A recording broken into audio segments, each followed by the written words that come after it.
د مسافر سرسایه مسافر به سرسایه څنګه ورکوي چې مسافر والد صاحب هغه په پردي وطن کې دی او بچي په بل وطن کې دی سرسایه به څنګه ورکوي او سرسایه مقدار څومره دی او کله سرسایه ورکول پکار دی او فضیلت څومره دی ښه نو دا یو شارټ ویډیو تاسو سازوم د ټولو نه مخکې ابن عباس رضی الله تعالی عنہ داود شریف کې حدیث مبارک دی چې نبی علیه السلام سرسایه ضروري ګرځولې ده د څه دپاره چې په روجو کې کم کمې پیشې راغلی دی له لعب خبرې اتر راغلي پکې کمې پیشې راغلی د دغې د پوره کولو دپاره څه ده سرسایه ده چې دغه څه شي دغه هغه کمزوري هغه بحال شي او روجې مضبوطي شي او بل پکې څه فایده ده د مسکینانو دپاره چې د خوراک تنظام پکې برابر شي صحیح شو دې دپاره سرسایه ده سرسایه مسافر به سرسایه څنګه ورکوي مسافر موجوده نصاب څه دی د مقدار نو ګورئ دا مختلف دي ښه غنمو وړه وربشي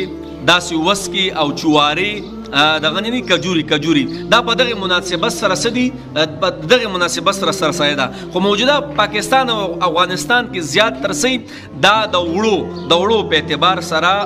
ورکول شي نو پاوکم 2 کیلو وړه دي ښه سیر هم دي خو پاوکم 2 کیلو وړه موجوده چې کومه سرکاري سرسایه ده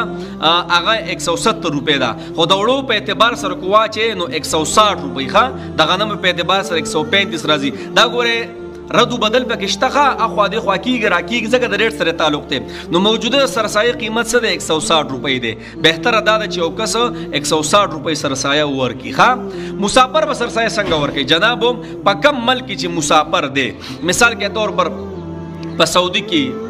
په دوبۍ کې په امریکا کې په پوره دنیا کې یو پلار دی مشر دی هغه سرسایه د خپلو بچو ورکوي او بچي په پاکستان افغانستان کې دي نو بهتره خبره دا ده چې د هغې ملک په اعتبار سره پلار د نابالغه بچو سرسایه ورکړي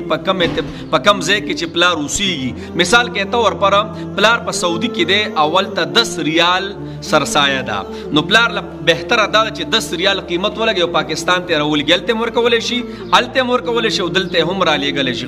نو 10 ریالو بهتره ده چې سرسایه ورکړي نور کو صرف د نابالغه بچو نور کو پلار د پاکستان د افغانستان په اعتبار سره سرسایه ورکوي نو د موجوده قیمت کلم دی د وړو په اعتبار سره ښه د وړو د غنمو بیل دی د وړو په اعتبار سره 160 روپۍ دي د 160 روپۍ هم ورکولی شي او پلار چې په کوم ملک کې اوسیږي هغه مناسبت سره هم د خپلو نابالغه بچو سرسایه ورکولی شي یا یو پلار په امریکا کې دی په امریکا کې مثال کے طور پر $10 دي نو بهتره دا ده چې پلار $10 ورکړي ځکه چې په دې کې غریبانو ته څه ده فایده ښه شامي هم لیکلي دي او د دارالعلوم کراچۍ فتوا هم په دې ده باقاعده تاسو کتلی هم شئ ښه او کنه په دې اعتبار سره ورکوي 160 اعتبار سره نو بالکل ورکولی شي صحیح ده او جناب څوک چې سرسایه نه ورکوي که نه ګورې ګناهګار دی ښه واجب دی پادو شو واجب او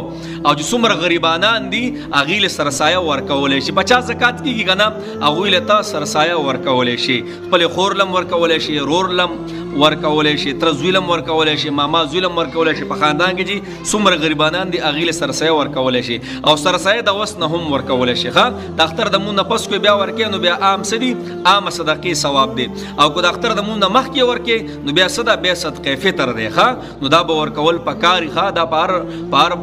مالدار باندې شته او بهتره دا ده چې کم ځای کې پیسې زیاتې سازیږي د کجورو په اعتبار سره نو ور دي کې صحیح ده د وسکو په اعتبار سره بهتره دا چې پیسې کم زیاتې سازیږي هغې کې بهتروالی غریبانانو دپاره دی او مسافر دپاره بهتره دا ده چې په کم ملک کې دی په هغه مناسبت سره څه ورکړي د نابالغه بچو سرسایه ورکړي دا غټې خبرې پکې په دې کې نور هم ډېرې خبرې دي خو چونکې ویډیو سیوا کېږي نو بیا څه کېږي بیا مسله سازیږي